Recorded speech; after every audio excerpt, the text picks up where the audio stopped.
Hello there, Natalia. Nice to see you've sent us more essays. Let's see what you did in this particular pack here. Okay, so let's see what you wrote about. Okay, the internet and TV have created the chance for ordinary people to become famous, positive or negative. To what extent do you support this? Okay, so let's see what you said. Experts throughout the developing and developed world have debated the pros and cons of social media as a platform for common people to become famous more easily. Personally, I strongly believe that in some cases the production of these programs is not very positive. This essay will discuss both sides using examples from Google and United States surveys to demonstrate points and prove arguments. Okay, let's see what you said here. On the one hand, there is ample evidence that shows that social media could be an amazing platform for people that want to be well known. The central reason behind this is twofold. Firstly, the internet has the power to display in an affordable way the knowledge and abilities of people. Secondly, nowadays television is more open to creating new spaces for common people, which allows them to have the opportunity to become famous. For example, recent empirical research by Google demonstrated that to be one of the most what? You don't mean YouTube, do you? Maybe, I don't know. One of the most famous websites on the internet, you need commas here, comma and comma, has the capability to convert an ordinary person to famous in less than 1 hour. Therefore, it is conclusively clear that social media is a great resource for people that want to be recognized worldwide. Okay, so let's talk a little bit about what's the problem with this paragraph. You had two main ideas, and here you said that the internet has the power to display the knowledge and abilities of people. But then you didn't expand on that. You didn't tell me how the knowledge and abilities of people are showcased. Okay? Instead, you went straight to television. Okay? And even though your example supposedly refers to television, what you then do is you talk about how people are becoming famous through websites. Okay, so all of this was rather confusing to me. What you wrote seemed to fit with your TV example, except you kept referring to websites and the internet. And then this here didn't have any support at all. So that was really kind of confusing for me. Okay? All right, now let's see what else you wrote. On the other hand, some of the media and TV programs used as a tool to be recognized in the celebrity world are superficial and without, this isn't a word, fundament. You mean something else. I think you mean without basis, without essence. I think you mean something else. Okay, without depth. You mean a different word in any case. This is largely because the majority of these programs are fed for the sensationalism of the society. I don't know if that's the right word here. Are created for sensationalism. I think you mean something like that.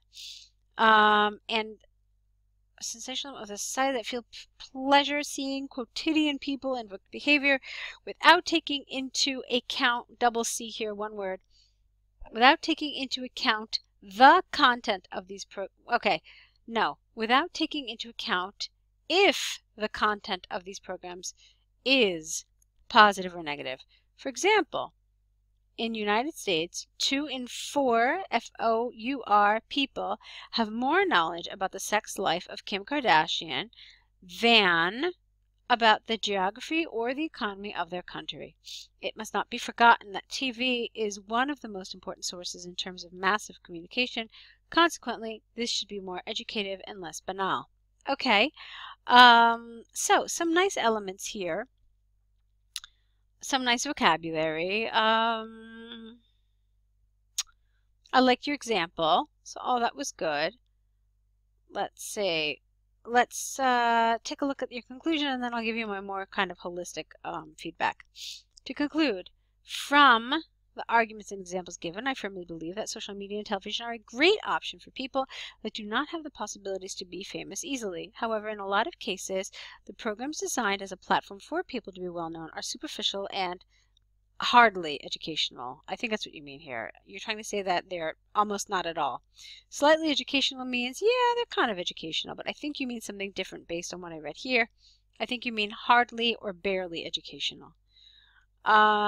Okay, so what I want to do now, Natalia, is take a look back at this. You had two questions to answer here. Is it a positive or negative development?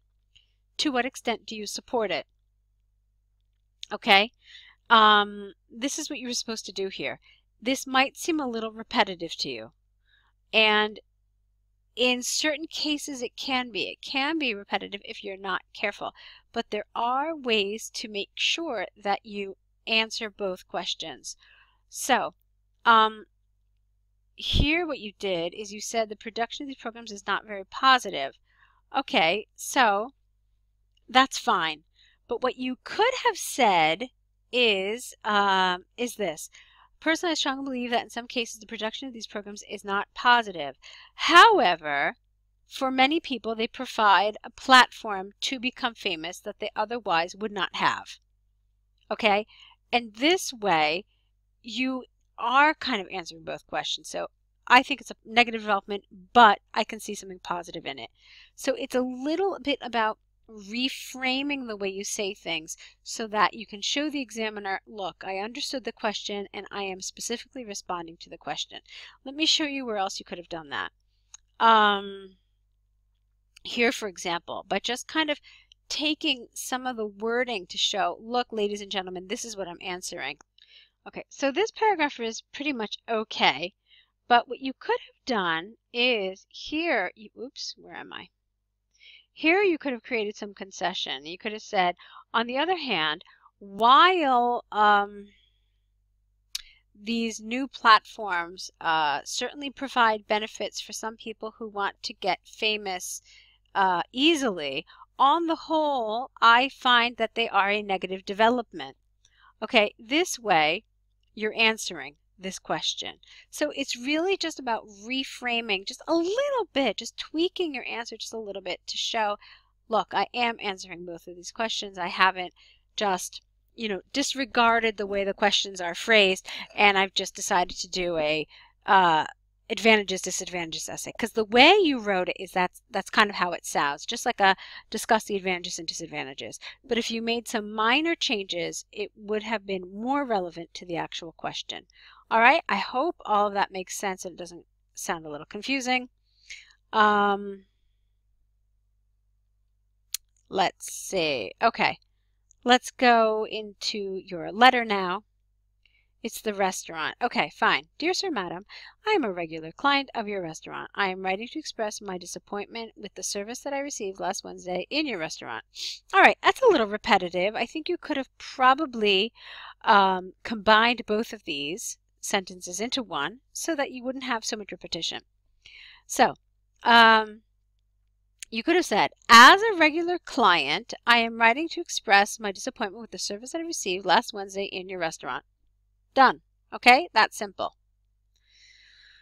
I made a reservation 1 month ago for Mother's Day, that's usually capitalized, M and D, trying to avoid the long line. But by contrast, I waited more than 1 hour to enter the restaurant. You don't mean by contrast. I think you mean but despite this. Okay? Or however would have been okay too. Then, comma, when we got entry, we noticed that the air conditioner was not working with more than 32 degrees, which is unacceptable. To finish, the waitress was new, the waitress was new, comma, which I had no problem with normally. Okay. All right, it's a little awkward, but no one was there supporting her job, or at least she looked lost and with little training. I'm a very good customer of your restaurant and I really like your food, but from this experience I am reconsidering my assistance again to your place. No, you don't mean your assistance, you mean your patronage. I'm reconsidering my patronage at your establishment unless you give me significant arguments to change my decision. I'd appreciate a response from you in the very near future to apologize for this very disappointing experience. Yours faithfully. All right. Let me just double check one thing here. Okay. Did you say what you want? Not really. Did you? I want a response. Okay. I kind of expected you to ask for a refund or something like that. You simply wanted a response with some arguments to change your decision. All right, I guess as long as it doesn't say that you're supposed to ask for a refund, then I guess that's okay. The the problem that I have with this letter, Natalia, is that it doesn't seem terribly formal. Some of the language that you use is neutral at best, okay? So, let's see. I made a reservation 1 month ago for Mother's Day in order to avoid the long line. However, I waited more than 1 hour to enter the restaurant. Upon being seated, we noticed that the air conditioner was not working, even though the temperature was above 32 degrees. Not to finish, this is awkward. Furthermore, our server was new, which normally would not present a problem. However, no one was training her, resulting in her having difficulty with her order and being unable to serve us properly. Okay, this also is a little informal. I really like your food. Okay, let's change that up a little bit if we can. I am a very good customer of your restaurant, and let's see, am typically fond of your food. Okay, I am fond of something sounds much more formal than I like your food, or I really like your food. So, and I am fond of your food.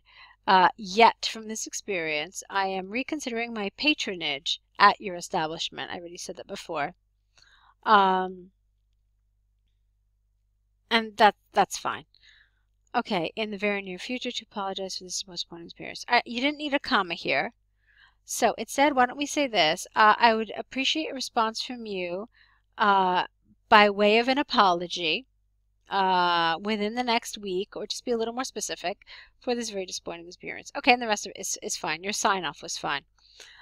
So that's pretty much it. I wanted the language to be a little more formal, a little higher level, because some of it was just too neutral for this type of letter. Okay? Alrighty, so that brings us to the end of this correction. You now have to obviously correct your essays, return them to us corrected, error correction list. You know everything you need to do. Next set of essays. So I'm looking forward to them, okay? Good luck with them, and let's see what you write for this the next time.